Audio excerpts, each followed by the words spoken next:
Donc voici d'abord les annonces de la semaine. Donc aujourd'hui, 20 novembre, 24e et dernier dimanche après la Pentecôte. Lundi 21, fête de la présentation de la Très Sainte Vierge Marie. Mardi 22, Sainte Cécile. Mercredi 23, Saint Clément Ier, pape et martyr. Jeudi 24, Saint Jean de la Croix. Vendredi 25, Sainte Catherine d'Alexandrie. Samedi 26, Saint Sylvestre abbé.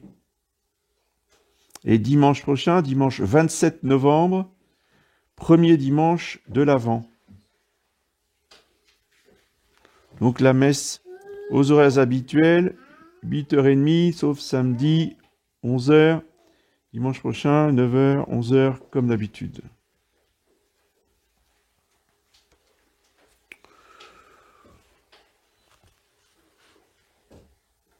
Je suis obligé, vu les circonstances de publicité qui ont été faites sur Internet à propos d'un prochain conclave en Bretagne, c'est les meilleurs, je suis obligé de prendre position publiquement et de vous mettre en garde contre ces idées totalement saugrenues que nous avons connues de moult fois. Enfin, ça doit être jamais que la 5e ou 6e fois, si c'est pas plus. Enfin, au moins en Europe, hein, des papes, on ne sait pas quoi en faire, on en a partout. Et il y en a qui veulent encore en faire un nouveau. Voyez, juste en se réunissant entre nous, voyez, puis on élit quelqu'un et ça sera le pape. Voyez. Alors, eu égard au fait qu'il faudra le croire infaillible, je ne vous dis pas où ça peut nous mener. C'est évidemment une tentation démoniaque, voyez, mais le démon est un paresseux. Lui, quand il a trouvé une tentation qui fonctionne, ben, il n'en change pas. Hein. Donc tous les 10, 20 ans, il nous la remet, voyez, il nous la resserre. Donc il s'agit du Père Jacques, malheureusement, qu'on a bien connu ici, hein, et du frère Arnaud, qui est son Jean-Baptiste, celui qui prépare les voies du Seigneur, voyez, celui qui prépare les consciences, comme il dit, voyez, pour accepter le futur pape. Bon, donc ça serait vraiment risible si ce n'était pas à propos de l'Église. Évidemment, il faut nous tenir éloignés de tout cela, hein, parce que tout cela va très mal finir. Oui. Le jour où la justice va s'en mêler, ça va faire du dégât. Oui. Et même si on n'aura rien à se reprocher, je souhaite à personne d'aller visiter les commissariats et les gendarmeries pendant 48 heures, voire plus. Oui. Parce que quand ils mènent des enquêtes, vous n'êtes pas coupable. Vous êtes quand même en garde à vue. Donc, il faut absolument se désolidariser, hein, de ces gens qui croient que la Terre est plate, que la Sainte Vierge est la 4e personne de la Sainte Trinité, hein, et autre chose semblable. Oui. À un moment donné, il faut être sérieux. Le problème, c'est que j'ai essayé de raisonner les deux. Le Père Jacques, quand il était là, le frère Arnaud, quand il est venu me visiter, vous avez tous vu, il était là dans la chapelle il y a quelques mois. Et évidemment, ces personnes n'écoutent absolument pas, n'en font qu'à leur tête, ça, c'est le principe. Et j'ai découvert il n'y a pas longtemps que le Père Jacques, qui soi-disant avait été se former 6 mois à Avrier, on a su par le supérieur d'Avrier que le Père Jacques avait assisté à une seule heure de cours sur les 6 mois. Tout le reste du temps, il n'est pas venu. Il restait dans sa chambre. Donc, comment voulez-vous que ces personnes soient éclairées par le Saint-Esprit pour dire la vérité? C'est pas possible. Donc, il faut s'en tenir absolument éloigné. Au nom du Père et du Fils et du Saint-Esprit, ainsi soit-il. Mes bien chers frères, l'évangile d'aujourd'hui, qui nous parle de la fin du monde, puisque nous sommes le dernier dimanche de l'année liturgique, Donc quand on conclut le cycle de l'année liturgique, on parle de la fin de l'humanité. C'est tout à fait logique, et non pas du Christ roi. Cette fin de l'humanité, évidemment, a fait couler beaucoup d'encre. Elle est décrite par le prophète Daniel, par l'apôtre saint Paul aux Thessaloniciens, et par les évangiles, où notre Seigneur fait la prophétie par rapport à cette fin du monde. Tout de suite, je lève une objection à la fin de l'évangile. Il est marqué « Cette génération ne passera pas, que tout cela n'arrive ». Et on va nous dire, mais évidemment, rien n'est arrivé. Donc, qu'est-ce que ça veut dire? Ça veut dire que ce qui va arriver avant que cette génération ne passe, ce n'est pas la fin du monde, mais c'est une image, ce sont des signes annonciateurs de la fin du monde.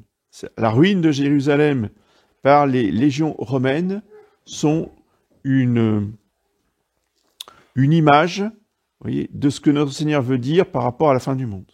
C'est ça que cela signifie. Évidemment, la fin du monde, eh bien, elle est pour beaucoup plus tard. Et nous en avons sous les yeux, vous voyez,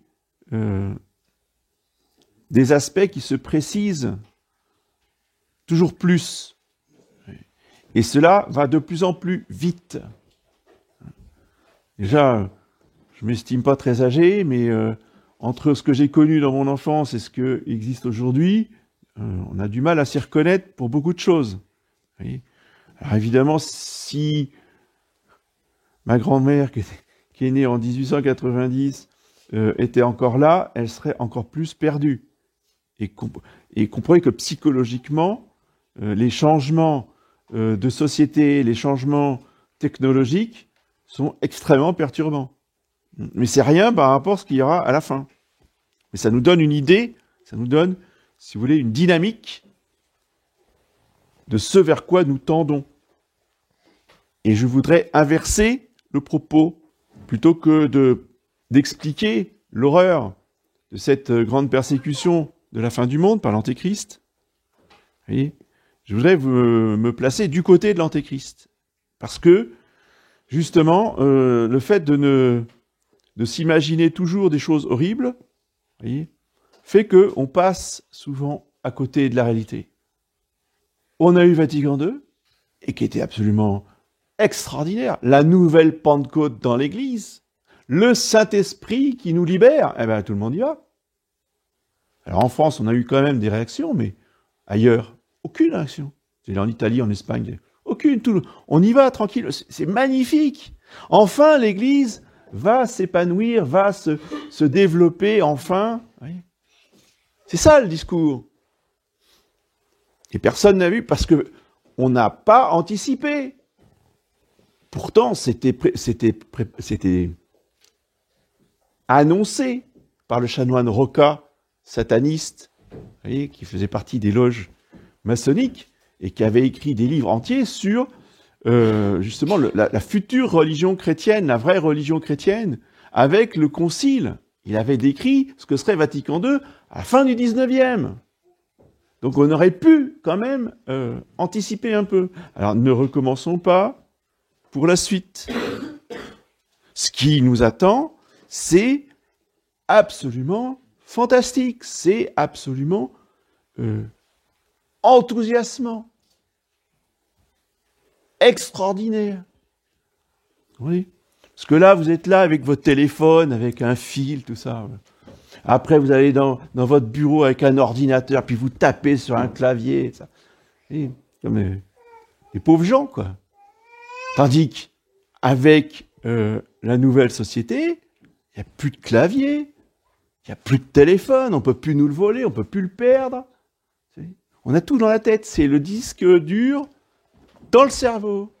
Et l'entreprise existe déjà, elle s'appelle Neuralink. Donc c'est pas de la science-fiction, ça. Ça, c'est de la réalité aujourd'hui. Alors, c'est pas commercialisé, d'accord. Vous pouvez pas demander de vous faire implanter un ordinateur dans la tête pour le moment. Mais il est prêt.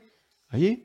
Et il est relié à un serveur qui est un ordinateur quantique qui va des milliers de fois plus vite que nos meilleurs ordinateurs actuellement. Donc, comme les commandes se font par la pensée, vous imaginez, vous avez n'importe quelle question, mais dans moins d'une seconde, vous avez la réponse. C'est pas formidable, ça? Bon, ça, c'est pour l'Internet, mais vous avez les progrès de la médecine qui vont avec. Oui.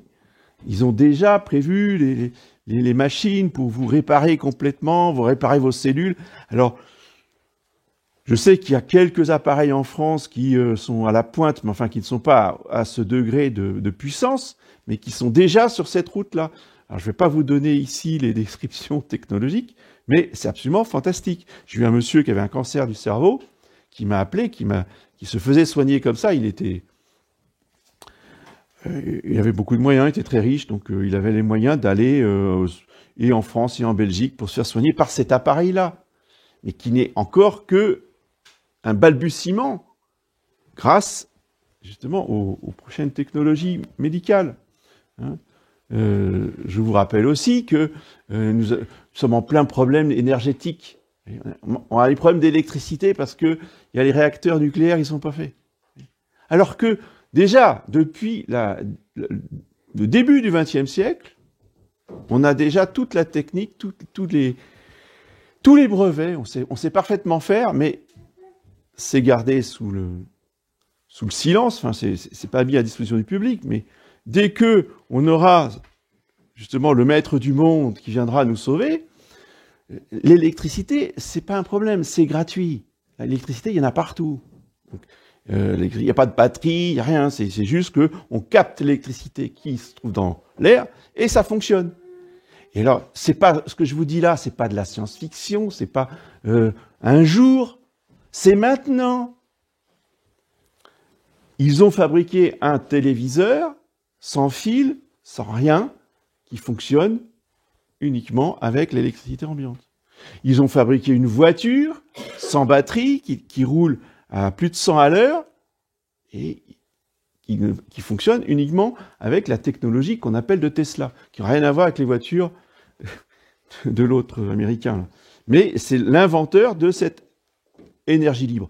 Je vous dis ça pour que vous compreniez que ce que nous aurons, si vous voulez, face à nous, c'est une société qui sera quasiment parfaite sur le plan technologique, scientifique, médical, oui. Sauf que il faudra être l'esclave du maître du monde, l'adorer, oui. En comprenant bien aussi que qui sera ce maître du monde? Bien, ça sera un ordinateur. Oui. Ça sera une intelligence artificielle, absolument développée, autonome, etc. Oui. Donc c'est l'enfer de la technologie, oui, mais un enfer doré, qui séduiront effectivement énormément de monde. Il ne faut pas s'imaginer que ça fera peur, pas du tout. Les gens seront complètement séduits par tout cela. Et si on vous propose quasiment l'immortalité, parce que c'est quand même le but, même s'ils n'y arriveront pas, ils pourront quand même rendre la santé à beaucoup de gens,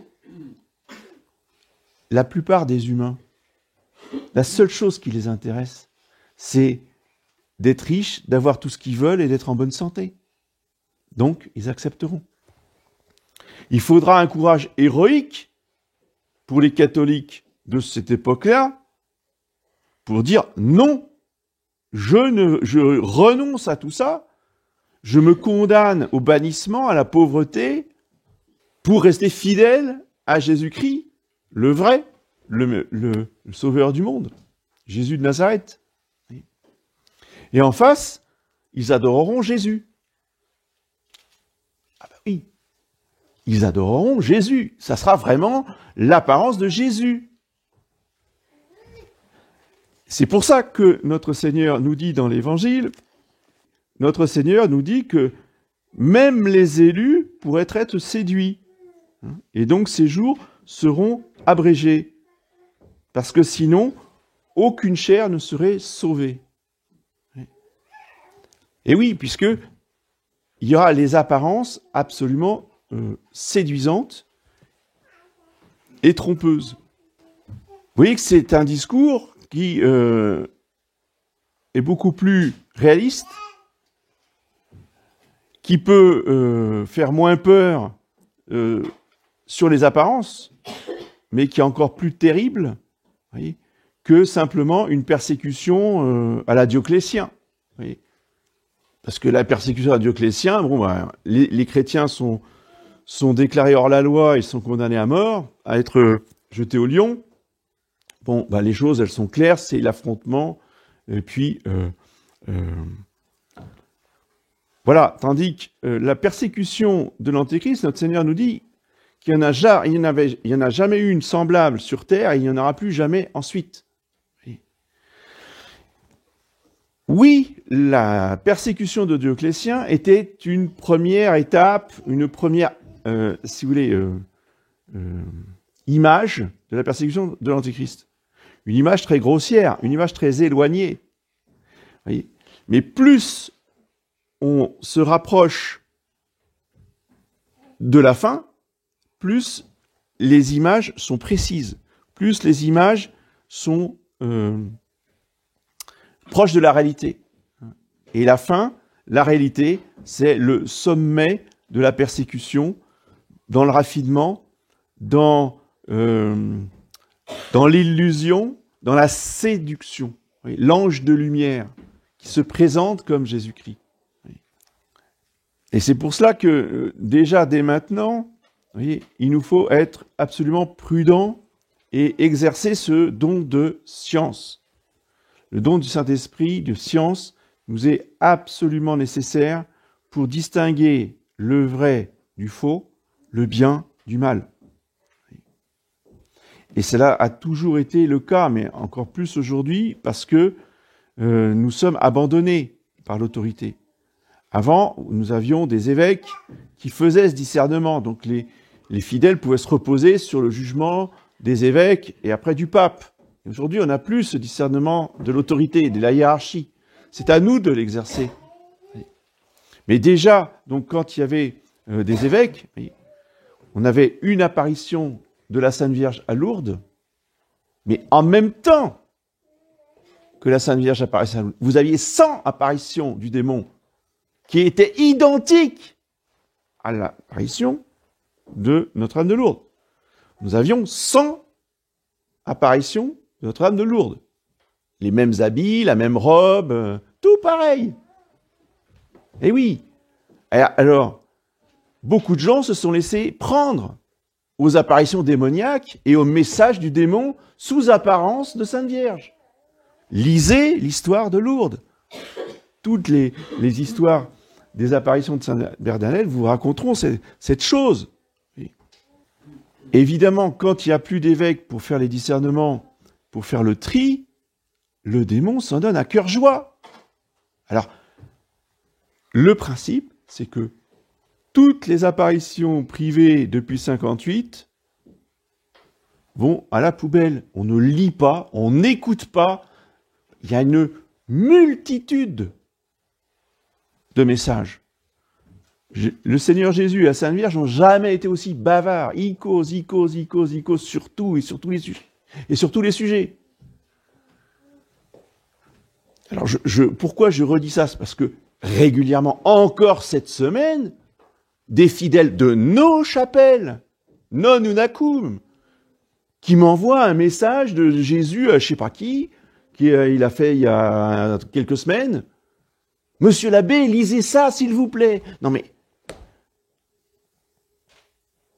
ils séduiront les élus eux-mêmes si c'était possible. Donc attention, soyons sur nos gardes. Et je vous prie d'écouter ce que je vous dis. N'allez pas lire ou écouter les pseudo-messages de révélation du démon. Parce que ce sont des révélations du démon. Le Seigneur Jésus ne peut pas nous parler alors qu'il n'y a pas l'autorité auquel il veut que nous nous soumettions. Dans toutes les révélations privées. Et les vrais, du Sacré-Cœur, par exemple, à Paray-le-Monial, le Sacré-Cœur de Jésus dit à sainte Marguerite Marie, je te dis tout cela, alors maintenant tu vas le soumettre à ton confesseur. Et si le confesseur s'opposait au Seigneur Jésus, parce que il n'était pas sûr que c'était le Seigneur Jésus, justement, il voulait faire son discernement, que disait le Sacré-Cœur? Soumets-toi à ton confesseur. Vous voyez? Entre Jésus et le confesseur, c'est le confesseur qui est le plus fort. Alors maintenant qu'il n'y a plus d'autorité, on voudrait suivre n'importe quel message. Vous comprenez que ça n'a pas de sens. Donc, notre Seigneur a toujours voulu se soumettre justement à l'autorité ecclésiastique. Alors après, si le prêtre, et ça on a plusieurs exemples, à Pontmain, et puis ici à Lanrivain, à Notre-Dame du Guiodet, quand le prêtre s'obstine, ou l'évêque d'Avanches, vous savez que Saint-Michel, quand il s'obstine, le bon Dieu se charge de corriger le confesseur ou l'évêque. Voyez. Mais ce qu'il veut, absolument, c'est qu'on se soumette d'abord, même si c'est lui qui parle, on se soumet à l'autorité ecclésiastique. Ça, faut jamais l'oublier. Donc, aujourd'hui, vous voyez, nous avons ces apparitions absolument partout, et dans toutes les religions, s'il vous plaît, parce que Jésus apparaît, et la Sainte Vierge aussi apparaît dans toutes les religions. Vous voyez, les musulmans en Égypte, ils ont la Sainte Vierge qui apparaît au Caire, etc., régulièrement. Tout le monde la voit, hein. C'est extraordinaire. C'est exactement ce qu'il nous dit. Et il va s'élever des faux Christ. Hein. Et si on vous dit, voici le Christ est ici, ou il est là, ne le croyez pas. Il s'élèvera des faux Christ et de faux prophètes. Donc des fausses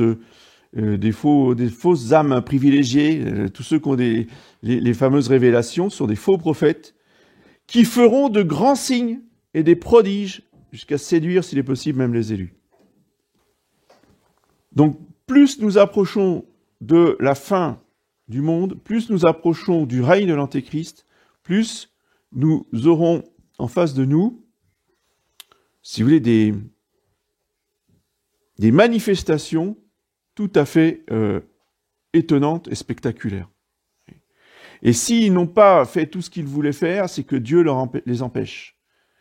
Ils n'ont pas l'autorisation, puisque déjà depuis les années 1980, ils ont la technologie laser pour organiser un véritable spectacle, enfin, le scénario qu'ils veulent, en 3 dimensions dans le ciel. À y croire absolument. Voyez. Ils appelaient ça le projet Bluebeam. Et pourquoi est-ce qu'ils ne l'ont pas fait encore? Parce qu'ils auraient très bien pu organiser ça. C'est juste qu'ils ne peuvent rien faire sans la permission de Dieu. Et si Dieu ne permet pas, c'est parce que le temps n'est pas arrivé. Leur temps n'est pas arrivé. Nous avons une situation qui nous donne une image beaucoup plus précise que celle des siècles passés, de ce que sera la persécution de l'Antéchrist, mais ce n'est pas encore la véritable persécution de l'Antéchrist. Et il nous faut donc bien prier la très sainte Vierge Marie, en particulier Notre-Dame de Fatima, le cœur immaculé, afin que nous soyons préservés des séductions, que nous ayons le don de science très actif, afin de ne pas tomber dans les pièges des fausses révélations, des fausses apparitions, ou dans les pièges, voyez, des pseudo-théologiens qui veulent nous faire des conclaves, ou je ne sais quoi encore. Voyez. Et ce qui est très intéressant de constater, c'est que justement, comme nous sommes dans l'Église, nous continuons l'Église catholique dans tout ce qui est là de traditionnel, eh bien, le Saint-Esprit met en action dans les fidèles le don de science. Et à ma connaissance, il n'y a pas une seule personne, jeune ou plus âgée, qui ait adhéré au discours du frère Arnaud. directement, il y a quelque chose dans les consciences qui se révolte à l'idée de faire une église avec un pape. Comme ça, entre nous, à partir de rien. C'est totalement ahurissant, mais le Saint-Esprit le montre à chacun. Vous voyez. C'est ce que dit notre Seigneur dans l'Évangile à propos du bon pasteur. Hein, les brebis, elles écoutent la voix du pasteur, mais pas la voix de l'étranger. Hein, brésilien ou autre. Pas la voix du mercenaire qui vient pour utiliser les brebis à son profit, mais les brebis ne lui appartiennent pas. Et quand vient venir le loup, hop, ils s'en vont. Oui. Ils ne défendent pas les brebis. Les brebis, les âmes vraiment catholiques habitées du Saint-Esprit, savent reconnaître la voix du bon pasteur et la voix du loup qui se déguise en pasteur, ou qui se met une peau de brebis pour tromper. Oui. Et c'est vrai que la peau, elle est bien. Hein. Bel habit carmélitain, c'est les moines. Extérieurement, c'est tout bien. Oui. Mais ensuite, le temps est toujours un révélateur. Oui. On peut faire illusion pendant un certain temps, pendant un temps assez court. Oui. Mais au bout d'un temps assez long, finalement, c'est pas possible. Dieu ne permet pas que le démon puisse tromper tout le monde pendant 20 ans. Oui. D'où l'importance, vous voyez, de s'appuyer sur des personnes qui ont une longue expérience derrière eux. Oui. Et pas tout de suite s'engager derrière des nouveaux convertis qui veulent convertir la planète en faisant des conclaves. Donc, c'est pas qu'on méprise. Alors, on m'a dit, j'ai eu ce commentaire, là, vous êtes méprisant, l'abbé Grossin est méprisant. Je suis pas méprisant. C'est juste que je veux que chacun reste à sa place. Un converti, c'est un converti. Deo gratias, maintenant, c'est pas à lui de mener la communauté vers n'importe quoi. Sous prétexte qu'il a une caméra et qu'il parle sur YouTube. Vous comprenez? C'est tout. C'est juste ça que je veux dire. On les respecte, mais qu'on respecte les anciens. C'est tout.